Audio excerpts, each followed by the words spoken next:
안녕하십니까. 안녕하십니까. 목요일 아침마당입니다. 네. 요즘 주부들은 시장 가기 두려우실 겁니다. 그리고 운전하시는 분들은 주유소 가는 게 겁이 나시고요. 그럼요. 그 작은 규모로 가게 하시는 분들은 하루에 손님이 한두 분밖에 안 오신대요. 그런 경우도 있다고 하니까 아유, 이 좀 걱정입니다. 그죠? 그렇습니다. 돈 때문에 얼마나들 마음고생이 심하실까 싶고 이게 맞- 서로 다 그렇잖아요. 그렇죠. 예. 속마음은 어떻게 보면은, 야, 진짜 돈 좀 원 없이 써봤으면. 예. 근데 이게 마음대로 안 되고, 예. 뭐 흔히들 뭐 얘기하기로, 뭐 큰 부자는 뭐 하늘이 낸다. 뭐 우리는 뭐 평생 정말 뼈 빠지게 고생해봤자 부자가 되겠느냐. 뭐 이런 얘기들 하잖아요. 큰 부자까지 바라지도 네. 않고요. 그저 그냥 먹고 사는 걱정 없을 정도만. 근데 그것도 불가능한 얘기가 아니죠. 오늘 나오실 분께서 우리 좀 마음이라도 넉넉하게 네. 그리고 주머니 조금 더 알뜰하게 해서 어떻게 하면 좀 부자가 될 수 있을지 이런 얘기를 해주실 경영학 박사십니다. 네. KBS 해피 FM에서 예. 또 프로그램 진행도 하고 네. 계셔서 청취자 여러분과도 친근하시고 이제 시청자들과도 친근하신 분이신데요. 경영학 박사 이영권 박사님 박수로 맞이해 주시기 네, 바랍니다. 모시겠습니다. 안녕하세요. 안녕하세요. 반갑습니다. 반갑습니다. 이용건 박사님 뭐 개인적으로도 원하고 친분이 있고 그런데 네. 박사님 뭐 그 저 30대 후반에 그 최연소 기업의 그 임원도 네, 하시고. 대기업에 임원했죠. 네네. 잘 나갔었어요? 아주 뭐 활발한 뭐 강의 활동 많이 네, 하시고요. 그렇습니다. 네. 예. 뭐 제가 어렸을 때 굉장히 어렵게 자라긴 했었는데 제가 경쟁력을 제거하는 것이 유일하게 사회에서 성공 출세 부자 되는 길이다는 걸 늦게 깨닫고 열심히 공부도 하고 또 뭐 해외 다니면서 열심히 현장에서도 뛰고 그래가지고 5대 그룹 안에서 그때 38살에 중역을 했으니까 최연소는 뭐 큰 신문에 이렇게 앞에도 나오고 잘 나갔었죠. 요즘도 잘 나가시잖아요. 네, 잘 나갑니다. 어렸을 때는 이쪽 관련 일을 하는 게 꿈이 아니셨다고요? 그렇습니다. 원래 제가 6살 때 아버지 돌아가셨거든요.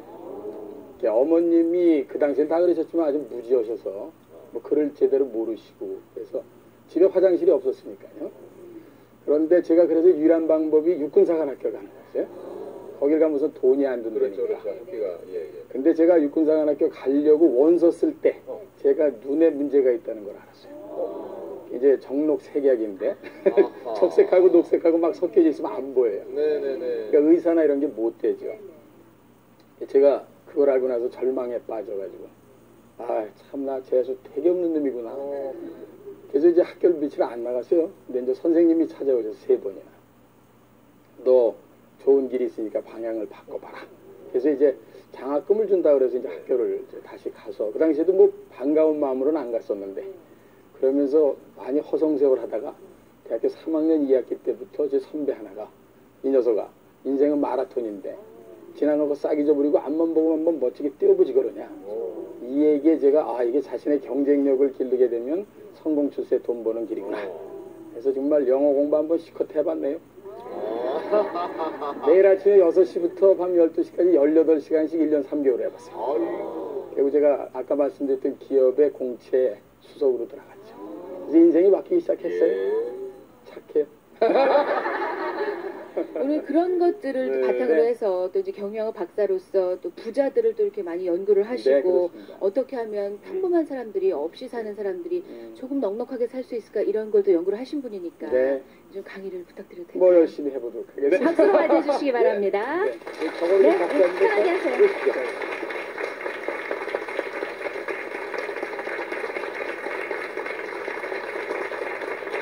네, 여러분 반갑습니다. 뭐 성공 출세 돈 벌기 싫은 사람 있습니까?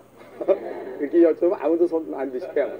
꽉찬 강당 같은 데서 물어보잖아요. 가끔 손 드는 사람이 있어요. 둘 중에 하나야. 거짓말하지 않으면 인생 포기한 사람이죠. 그죠? 다 돈을 벌겠대. 부자 되겠대. 근데 왜 안 될까? 여기에 대한 생각들을 못 미치는 것 같은 거를 연구하는 것을 부자학 또는 성공학이다. 이렇게 얘기를 하죠. 사실은 부자가 되고 싶지 않은 사람은 어디 있겠습니까? 그런데 부자는 도대체 무엇이고 우리에게 어떤 의미가 있는가? 이런 것들에 대한 거를 연구해야 되는데 연구를 하지 않고 자꾸만 하려고 그러니까 안 되는 거예요. 학교 다닐 때 공부를 잘하는 사람은 둘 중에 하나입니다. 하나는 천재형이 있어요. 내가 그런 친구 만나갖고 고등학교 중학교 때 전교 1등 한 번도 못 해봐요. 카이스트 교수인데 그 친구는 선생님이 얘기하는 것만 듣고 그냥 전교 1등이에요. 예, 너 약 오르는 건 노는 시간마다 날 꼭 불러. 연고나 축구할래? 아, 이러고. 난 축구 같이 해도 되는 줄 알았어요. 나하고 머리가 다른 사람이 있다, 이 말이에요. 그런 사람은 근데 만에 하나예요. 나머지 9,999명은 어떻게 공부 잘합니까? 그렇습니다. 열심히 시간 정해놓고 예습, 복습 빡세나게 열심히 해야 하잖아요. 사회에서 성공하고 돈 버는 사람 보면 되게 둘 중에 하나예요. 그 중에 하나는 정말 타고난 사람이 있어요. 그걸 동물적 감각을 갖고 있다고 그래요. 본능적이라고 그러죠. 이런 것들을 갖고 있는 분들이 있어요. 과거에 우리나라의 큰 재벌 그룹의 이제 창업자였습니다. 딱 보면서 우리가 경영학 박사 뭐 10명이 만들어놓은 자료를 다 브리핑을 듣고도 나 그거 안 해. 이거 할래. 이건 이게 돈이야. 그런 사람은 만에 하나예요. 여러 사람이 그런 사람 따라했다가 다 망하지. 우리 같은 평범한 사람들이 성공하려면 어떻게 해야 되는 거예요? 부자 되려면 부자들이 어떤 방법으로 갔는지를 연구하고 정확하게 하루하루를 멋지게 살아내면 부자가 될 수 있다는 건 당연한데 부자 되는 방법을 모르든지 부자 되는 방법을 알더라도 실행을 안 하기 때문에 부자가 안 된다 하는 것 때문에 오늘 저는 부자는 도대체 무엇이고 우리한테 어떤 의미가 있고 또 한국 경제의 미래를 봤을 때 한국의 부자들은 앞으로 어떻게 성장 발전할 수 있는 것인가 하는 것들을 쭉 설명을 해드리면은 오늘 이 텔레비 보시고 계시는 집의 시청자분들이나 방청객분들이 아하 나 때 아니면 내 아들 때라도 이렇게 집안을 끌어가면 부자 되는 집안으로 갈 수가 있겠구나 하는 것들을 분명히 느끼시리라고 봅니다. 제가 아침마다 이제 KBS 라디오에서 이제 해피 FM에서 7시 10분부터 9시까지 계속 방송을 2시간씩 공영방송에서 경제방송 해드린단 말이에요. 왜 그러는 거예요? 구구단을 못 외우는 사람이 자꾸만 인수분해 풀겠다고 대들면 곤란하다 이 말이에요. 운전면허증 따라하는 놈이 도로교통법을 읽어보지 않고 하는 똥배차이나 뭐가 달라요? 부자 되고 싶으세요? 경제여론 반드시 하셔야 됩니다. 제가 똑같은 돈을 1억씩 들였다고 생각해보세요. 5년 뒤에 갖고 오는 돈이 다 다를 거 아니에요. 어디다 투자를 했느냐에 따라서 전부 새끼를 쳐오는 게 달라요. 그걸 재테크다 이렇게 얘기하는데 재테크의 커다란 환경은 바로 경제 흐름이다 이런 뜻이잖아요. 따라서 제가 늘 얘기합니다만 공영방송에서 이렇게 좋은 프로그램을 우리 국민 여러분들한테 해드리는 거는 이런 걸 통해서 성공하는 방법을 알고 실행을 하십사 하는 건데 알고 뭐 거기는 끄떡이고 다음부터 행동은 안 하니까 우등생이 못 되는 거나 똑같다 이런 생각이 드는 겁니다. 저는. 자 그래서 지금부터 부자라는 건 도대체 무엇이냐 하는 것도 제가 천천히 한번 말씀을 드려볼 테니까 한번 종합정리를 하시고 한국에서의 부자는 이런 거구나 나는 그럼 그쪽을 가려면 어떤 방법을 택해야 되겠구나 하는 생각을 정리해 보시기 바랍니다. 저는 오늘 시청자분들께서 혹시 집에 계신 분한테 부탁드릴 거는 이건 혼자서 주부님들이 들으시는 것보다는 이거 다시 보기도 되죠? 네, 됩니다. 그럼요. 인터넷으로. 그러니까 예. 저녁에 부근 퇴근하시면 부근하고 자제분들하고 반드시 다시 보기로 꼭 다시 한번 보시는 것이 여러분들이 부자 되는 길에 훨씬 더 지름길을 갈 수 있다는 확신적인 말씀을 드리니까 반드시 다시 보기로 식구들끼리 모여 앉아서 봐주십사 하는 부탁드리면서 강의 시작하겠습니다. 자, 부자란 도대체 어느 정도가 돼야 부자냐 궁금하시죠? 미국 같은 데서는 밀리언에어, 백만장자다 이런 말이 있어요.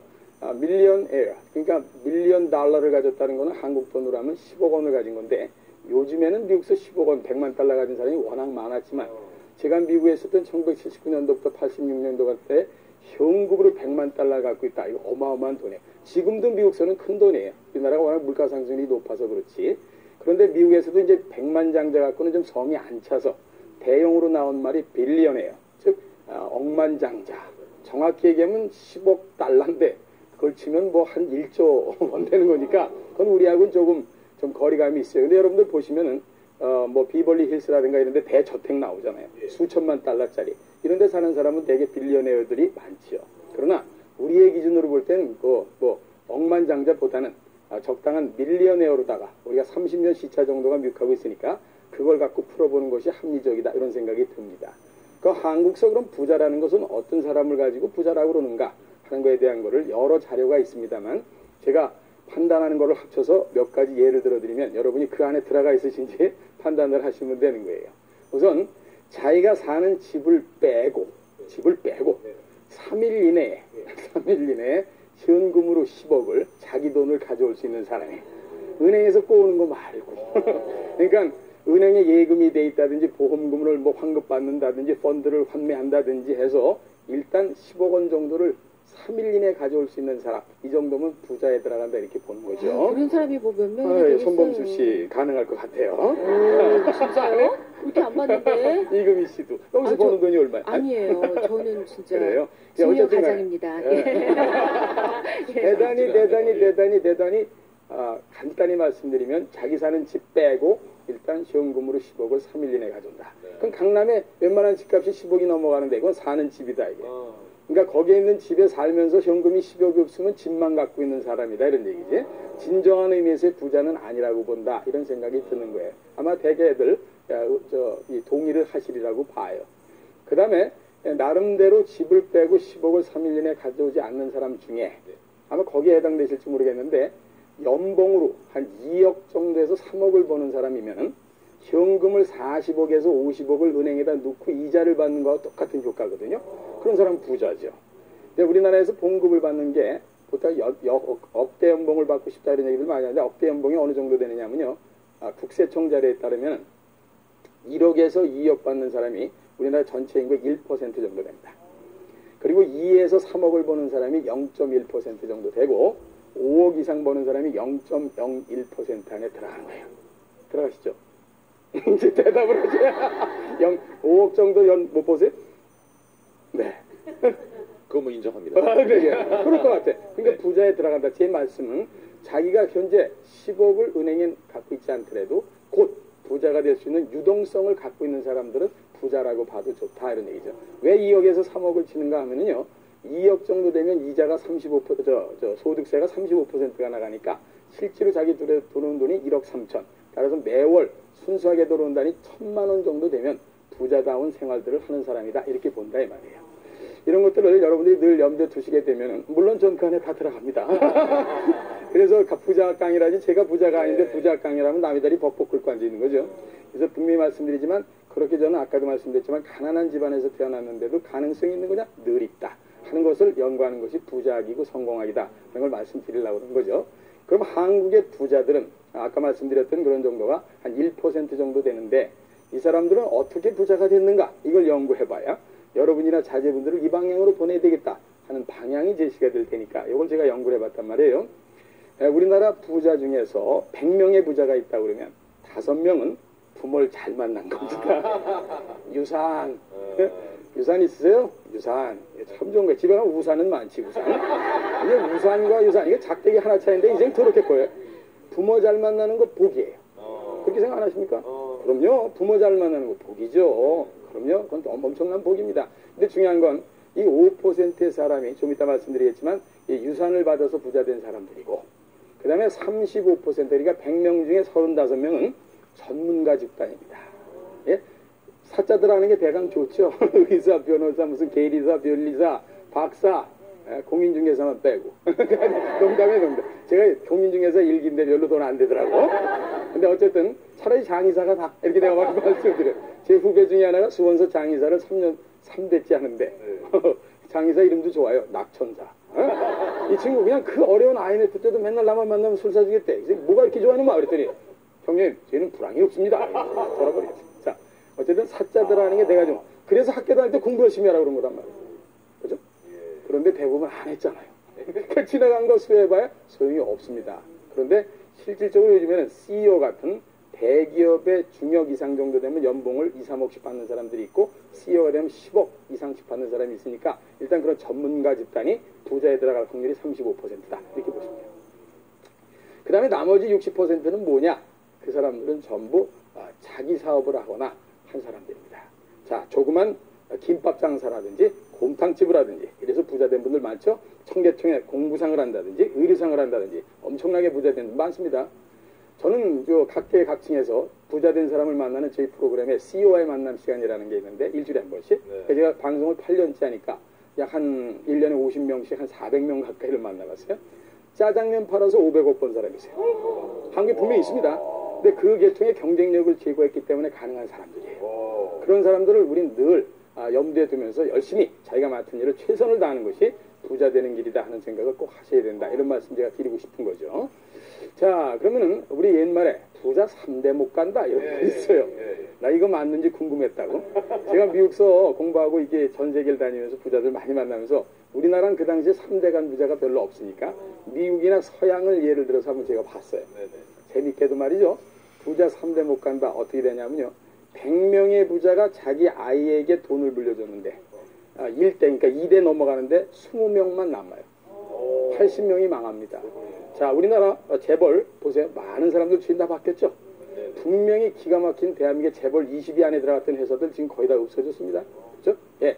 이거 우리가 은근히 생각하면 무슨 생각이 드냐면 아이들한테 돈을 물려주는 게 중요한 게 아니라 경쟁력을 제고할 수 있는 방법. 옛말로 한다면 고기를 잡아주는 게 중요한 게 아니라 고기를 잡는 법을 가르쳐야 된다 하는 것 때문에 저희 같은 사람의 강의가 오늘 자제분들한테 꼭 필요하다는 말씀을 제가 아까 드린 거예요. 어쨌든 20명이 넘어갔어요. 그리고 3대째 가는 사람을 봤더니 100명 중에 2명만 남고 98명이 많아요. 돈은 돌고 도는 거예요. 그래서 신나는 거예요. 그 도는 돈을 누가 받을 준비를 하느냐? 이게 다 우리들이 받을 준비를 하고 있는 사람한테 돈이 들어오니까 저같이 아무것도 없이 태어난 사람 주머니에도 돈이 차는 이유가 돈이 도니까 그렇지 돈이 돌지 않고 부자가 계속 부자 된다. 뭐 억울해서 어떻게 살겠어요. 분명히 돈은 돕니다 하는 생각을 꼭 가지시는 게 대단히 중요합니다. 그때 부자가 되는 노력을 분명히 해야 되는데 많은 사람들이 엉뚱하게도 부자가 되는 노력을 너무 안 한단 말이에요. 그게 가슴이 아픈 거예요. 아까 오프닝에도 잠깐 말씀하시는 것 같은데 큰 부자는 하늘이 낮습니다. 이건 안 되는 게 있어요. 그러나 작은 부자는 우리 스스로가 노력을 여하히 하느냐에 따라서 분명히 부자 될 수 있는 길이 있다 하는 겁니다. 따라서 부자 되는 길을 이따 자세히 또 말씀을 드리겠지만 제일 먼저 부자가 되려면 우선 경제 흐름을 타셔야 됩니다. 제가 아까도 말씀드렸죠. 구구단을 못 외우는 사람이 어떻게 수학 문제를 빨리 풀겠어요. 운전면허증 따라가는 사람이 도로교통법을 읽어보지 않고는 똥배짱을 갖고 가는 사람이 많아요. 제가 운전면허증 딴 지 30년 됐는데 운전면허 시험장에 한번 조카 때문에 갔더니 28번을 필기시험을 떨어지더라고요. 28번. 우리 그런 사람 보면 그냥 못 지나가. 바로 인터뷰 들어가잖아. 아줌마, 이게 어떻게 되신 거예요? 이게 28번씩이나 떨어지셨어? 그랬더니 아줌마가, 저 공부 안 하고 와요? 이러더라고요. 이따가, 아니, 공부를 안 하고 오다니. 그랬더니, 그거 넷 중에 하나 찍다 보면 언젠가 60점 못 받았습니다. 사지선다형의 객관식이다, 이 말이지. 그래서 내가 아줌마 손을 꼭 잡고 얘기했어요. 아줌마, 수학엔 확률이란 말이 있어요. 그 넷 중에 하나 찍어서 나올 확률이 25점인데 28번 떨어진 중에 최고 점수 몇 점 받아봤어요? 32점이요. 이러고 하는 거야. 우리가 지금 그렇게 살고 있는지도 모른다 이 말이야. 어떻게 되겠지 어떻게 되겠지 어떻게 되겠지 어떻게 되겠지 어떻게 되겠지 하다가 전부 4, 5점, 5, 6도 되는 거야. 전반적인 경제 흐름 속에 한국의 미래를 명쾌하게 보고 자기의 경쟁력을 또는 자제분들의 경쟁력을 어디에서부터 극대화시킬 건지에 대한 거를 분명히 하게 알고 매일 그 길을 열심히 뛰는 사람은 반드시 부자가 되는 길이 있다 이 말이야. 그래서 경제의 흐름을 늘 타는 것이 부자 되는 첫걸음이다 하는 말씀드리고요. 그 다음에 부자 되려면 경쟁력을 길러야 되거든요. 아까 제가 말씀드렸죠. 김밥 장사하는데 똑같이 김밥 장사를 해. 한 집은 기가 막혀야지 안 돼. 하지만 안 돼. 왜 그런 거예요? 이 김밥 장사하는 사람은 여기에 혼신의 힘을 다해서 최고의 김밥을 만들려고 애를 쓰고 있다 이 말이에요. 이런 방청객에 나오시는 분들도 유난히 잘 이렇게 스카우트해서 오시는 분들 많잖아요. 반응할 때 잘하고 그래야 되는데 이거 뭐 박수를 칠 때 안 치면 그냥 바로 잘리는 거예요. 똑같은 거다 이 말이야. 그죠? 저 을지로 입구에 제가 다니던 기업 옆에 잘리지 않게 잘하고 경쟁력을 제고하자 말이에요. 제가 그 곰탕집이 굉장히 유명한 데 있어요. 내가 어느 상호는 막 밝히면 안 될 것 같아서 거기 저 할아버지가 그 당시에 70이니까 지금 80도 넘으셨는데 아침 점심 딱 두 끼만 해요. 네? 50년 됐어. 네? 줄을 서.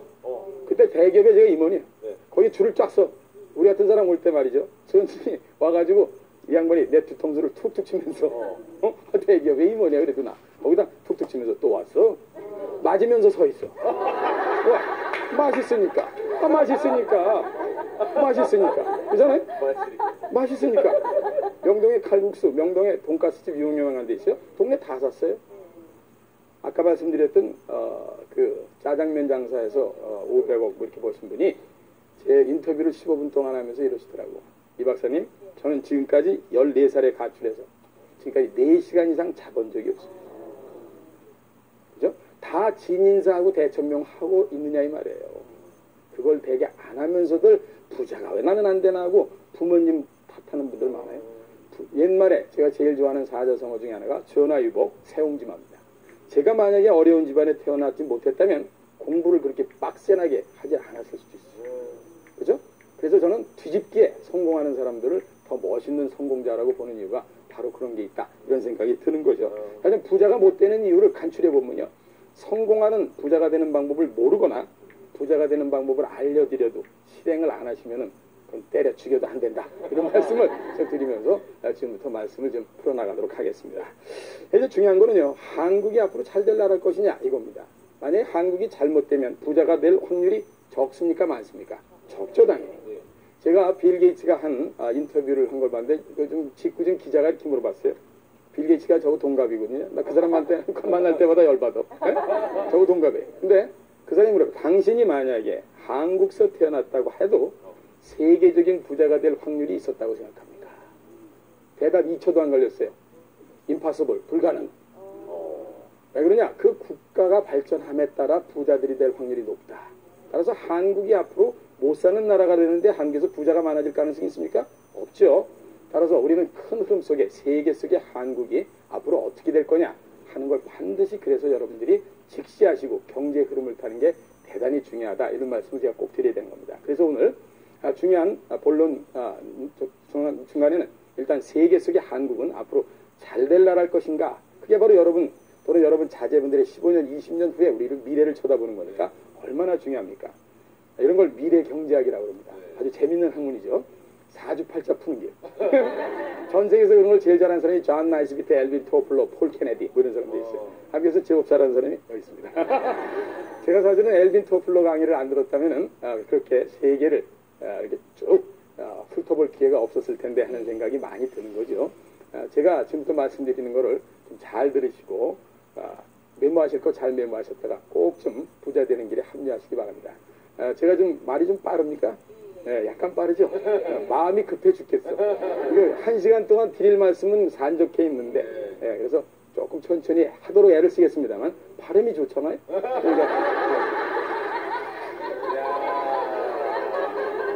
자, 우선 한국은 앞으로 잘 될 나라일 것인가? 네, 저거로 얘기하면 2초도 안 걸려. 대단히 잘 될 나라다. 국가의 운이 기가 막힌 나라예요. 그럼요.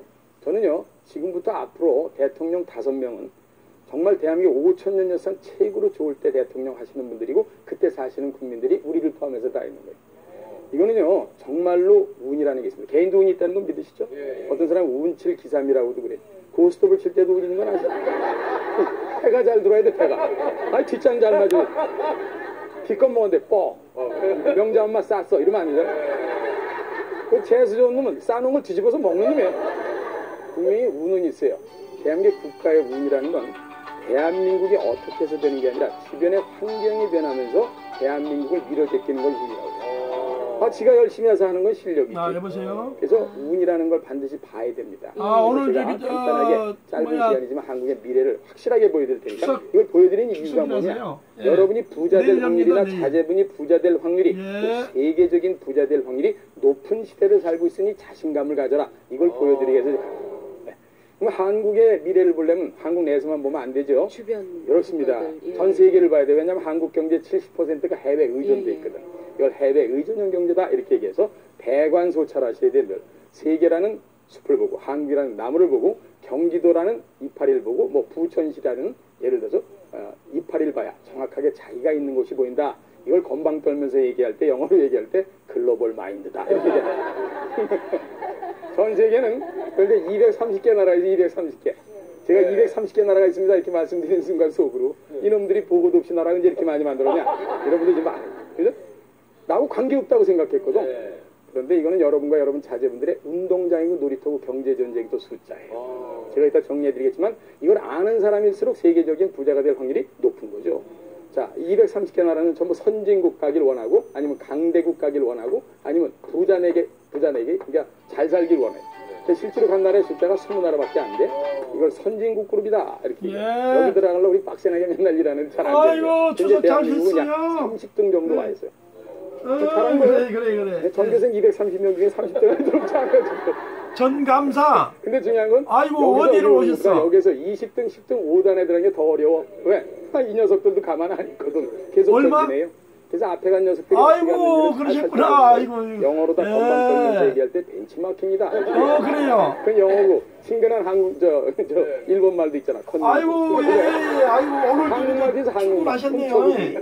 훔쳐보기 잘하셔야 돼. 그래서 선진국 대표님 잘 사는 사람, 성공한 사람을 늘 훔쳐보면서 저 만나니까 좀 살려고 애를 쓰는 사람이 성공하는 확률이 높다 이 말이에요. 자, 아이고 20개 나라 볼까요? 이 나라는 반드시 그 나라 안에 2개가 다 있는데 내일 둘 중에 시간 하나라도 있어야 내일 시간 되세요? 여기가 뭐냐 이거 지하자원.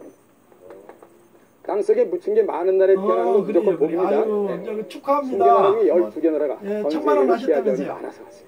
그중에 하나가 아유, 쿠웨이트 잘, 같은 거예요. 잘하셨네. 예. 제가 저 역마살이 예. 굉장히 많은 사나이인데 그 전 세계 그 230개국에 목사님 170개국을 다녔어요. 뭐야 근데 쿠웨이트 같은 데 가면 저기 뚜껑 열렸다 설명 닫혀. 들으셨죠, 왜냐? 목사님한테. 예, 그 한국 땅에 25분의 1이요. 이제 앞으로 그 땅에 90%는 전부 그렇게 해서 사막이에요. 우리 저 19세기 말 때 전부 낙타 타고 다니던 무식한 놈들이. 20세기 그 사막에서 뭐가 나왔어요? 그러니까. 석유, 그렇지. 예. 여기 수준 높네. 좀 바꿔주세요, 우리 그냥 석유가 목사님. 예. 석유가 나온 거예요. 예, 이건 대단히 복이죠. 아이고, 예. 아이고, 지하철 고생하셨어요. 이렇게 물어보면 웬만한 대한민국 국민이 내일 찾아가지고 나갈게요. 벌떡 일어나서 대답해. 그래요, 다 알아. 그죠? 이 지나가던 분한테 뭐가 없지 아주머니? 그럼 10명 중에 8명, 9명이 뭐가 없지? 이래고 앉아있어. 그래서 30등이요? 아시겠어요? 다 아는 것 같은데 모른다 이 말이야. 자, 지하자원이 많은 건 대단히 중요한 거예요. 근데 지하자원이 없다고 그래서 선진국 강대국 잘 사는 나라를 못 가면 무슨 재미로 사냐 말이야. 하나가 딱 돼 있어요. B. 인적 자원. 여러분과 여러분 자제분 같은 사람들의 경쟁력을 쫙 올리는 방법이 하나가 있는 거예요. 그러니까 나라가 있느냐고 8개나 있어요. 일본, 홍콩, 싱가포르, 스위스랜드, 오스트리아, 네덜란드, 덴마크, 룩셈부르크, 아일랜드 뭐 이런. 그중에 제일 조그만 놈 하나 내려 싱가포르. 거기 가면 또 뚜껑 열려. 서울보다 조금 커. 거기 살고 있는 사람이 딱 420만이에요. 지하자원 하나도 없어. 근데 1인당 국민소득이 대한민국의 1.7배예요. 어떻게 설명하실지요? 있어요? 420만 국민의 실력을, 경쟁력을 하늘이 지속권을 만든 국가의 지도자가 있었잖아요. 여러분 잘 아시는 리관유, 이광현 수상이라는 사람이. 국가는 지도자를 잘 만나야 되는 거예요. 기업은 CEO를 잘 만나고, 가정은 아버님, 어머님이 세상의 흐름을 어떻게 쳐다보시느냐에 따라서 똑같은 자제분도 성공 추세에 돈 버는 게 달라지는 거예요. 가정에도 리더십이 있단 말이에요. 똑같은 축구 대표 선수 한 23녀석도 어떤 사람이 감독으로 왔느냐에 따라서 월드컵 성적이 달라잖아. 히딩크 4강 가고 홈프레레 중간에 코 풀고 도망가. 우리 리더십이라는 얘기합니다. 사람이 중요하다. 근데 이걸 나라 얘기를 하지 말고 개인 얘기를 잠깐 해볼까요? 아까 제가 말씀드렸죠. 선진국 강대국 잘 사는 나라 가기를 원하는 개인은 뭐예요? 성공, 출세, 돈. 똑같은 거예요. 성공, 출세, 돈을 벌려면 여러분 집에 부자 되려면 둘 중에 하나가 있든지 두 개가 다 있어야 된다고요. 지하자원에 해당되는 게 집으로 가면 뭐예요? 두 자루? 유산. 그럼 유산. 유산. 아까 했잖아요. 유산. 별로 반응이 없잖아요. 그럼 받아본 게 없어서 그래요. 유산이 있으면 되는 거예요. 근데 유산이 없다고 그래서 부자가 못 되고 성공 추세 못하면 얼마나 억울해요? 하나가 딱 있어. 바로 여러분 아니면 여러분 자제분들의 경쟁력을 극대화시키는 거예요. 맞죠? 그게 바로 국가로 치면 똑같다 말이야. 근데 우리나라는 지하자원이 너무 없어. 너무너무 없어요. 너무 없는 걸 한 2, 3분 동안만 얼른 말씀드릴게요. 입국에서 는 중에 국산 원료로 만들어진 옷이 있습니까? 이렇게 물어보면 지하자원 갖고 만든 거지 보는 거 아니에요? 여러분 입국에서 는 중에 국산 원료로 만들어진 옷이 있다고 생각하세요? 제 눈에는 아무도 없어요. 셋 중에 하나 입으셨어? 면 양말부터 면 레이스부터 면, 폴리에스터 계통의 합성섬유 아니면 모직물 섞인 양모. 맞죠? 예. 혹시 안에다 한산 모시저고리를 뭐 이렇게 입고 오신 분이 있어요? 자, 그럼 한번 들어볼까요? 면 양말부터 면 레이스부터 누가 만듭니까? 그러잖아요. 졸든 사람 바로 일어나서 대답해. 쌍방울이요. 이렇게. 만들기 저기서 만들어.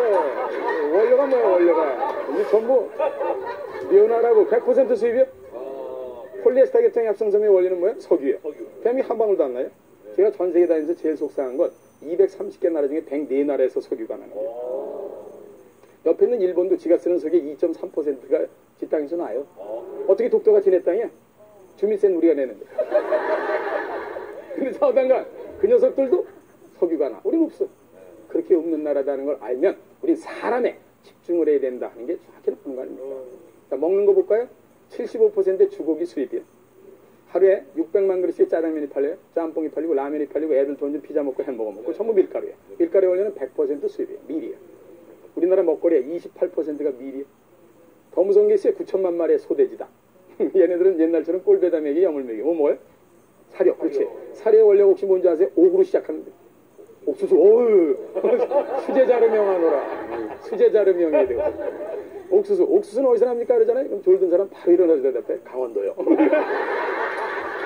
99%의 옥수수가 수입이야. 그래서 우리나라 먹거리에 주곡, 곡식의 75%가 수입을 하는 거예요. 그러니까 정말 쥐뿔도 없는 나라다. 이 생각을 하면 사람이 얼마나 소중하고 보물단지들처럼 보이느냐 하는 게 나오는 거잖아요. 건물 안에 제일 많이 들어가는 게 철근이야. 철근의 원료는 철광석이야. 철광석은 99.997% 수입이야. 알루미늄 사슈 100% 수입이야. 스테인레스 스틸, 스텐마이 100% 수입이야. 그래서 마룻바닥이니 뭐니 전부 나무로 깔잖아. 이게 무슨 설악산성 거야, 대둔산성 거야, 남산성 거 이거. 99%가 말레이시아, 인도네시아, 남미, 가나, 브라질, 아프리카에서 들어온 거예요. 그래서 한국 경제 70%가 해외 의존형이라 세계 흐름을 모르면 대한민국의 미래가 절대로 안 보이고 그렇다면 우리의 미래가 안 보이니까 큰 인물 만드는데 상당히 경쟁력이 저하될 수 있다. 그래서 세계 속에 한국이 잘 된다 하는 것을 보여드려야 여러분이 가슴이 따뜻해지면서 야 한번 멋지게 한번 살아봐야 되겠다. 우리 아이한테 이런 걸 한번 연구해보라고 그래야 되겠다. 이런 생각을 가지게 될 거니까 제가 세계 지도를 간단하게 그리고 설명을 올리기 위해서 우리나라의 국가유운이 2개가 기가 막힌 게 오는데 그것이 무엇인지를 말씀드리도록 하겠습니다. 이게 미국하고 남미예요. 우리의 사랑스러운 조국 한반도 그릴 때는 정신 바짝 차려. 잘못하면 커져. 다 그렸어. 이것도 무슨 이게 남북이 갈라졌어. 서울서 부산까지 420km요. 신의주에서 제주도에 1100km야. 70%가 산인데 산속에 아무것도 없어요. 이게 우리 사랑스러운 조국의 꼬라지. 별명은 잘 붙였어. 금수강산이라고. 절대로 속지 마세요. 전 세계에 나가면 있는데 수백 군데 있어. 나의 사랑스러운 조국이지만 내가 미국서 갖고 있던 거 다 버리고 들어왔지만 분명히 아닌 건 아닌 거야. 난 가끔 금강산 갔다 와서 좋다는 친구를 있으면 손 꼭 붙잡고 얘기해. 이놈아 금강산이 그렇게 좋으면 이 자식아 미국의 그랜드 캐년 보여주면 바로 119 불러야 돼. 이게 우리의 사랑스러운 조국이 여기가 아닌 게 천만다행이요. 세계가 우리를 기다리고 있잖아요. 밖에 뭐 대강 그릴게요. 저 좁으니까 이렇게 해서 쫙 해서 이렇게 아프리카로 해서 영국 여기 일본 주민세나 내라 임마. 응? 대만, 말레이시아, 인도네시아, 호주, 뉴질랜드, 파푸아 뉴기니아, 필리핀, 괌, 사이판, 하와이, 스리랑카, 마다카라카스, 아이슬란드 그린란드. 세계 속에 한국을 보는 건 대단히 중요해요. 왜? 이게 여러분과 여러분 자제분들의 운동장이 놀이터, 경제, 전쟁터고 삼성전자가 됐든 대한민국 현대중공업이 엄청난 매출을 일으키는 건 여기가 있어서 가능한 거다 이 말이에요. 맞죠? 네. 근데 우선 전 세계에서 누가 제일 센지는 잠깐 봐야 되거든. 시간이 아무리 없어도. 이 녀석이 미국. 네? 전 세계 경제 워낙 세게 짓고 있어서 강대국이라는 이름 앞에 이 친구만 한자 더 붙여. 저지 옳지. 이건 초코치장의 초자가 아니에요. 완전히 전 세계를 꽉 움켜. 전 세계 경제 30%를 직간접적으로 미국이 영향을 주니까. 근데 그거는 진짜 과거고 앞으로는 중국이 더 그렇습니다. 이제 그 얘기도 할 겁니다. 네. 근데 초강대국인 미국이 현재로서는 전 세계를 꽉 쥐고 있어요. A+B 지하자원과 인적자원이 완벽한 만점이라고 해요. 전 세계 굴러다니는 자동차 4대 중에 한 대가 미국에 있어요. 전 세계 최고 부자가 누구예요? 마이크로소프트의 빌 게이츠 뭐 이런 사람 아니에요.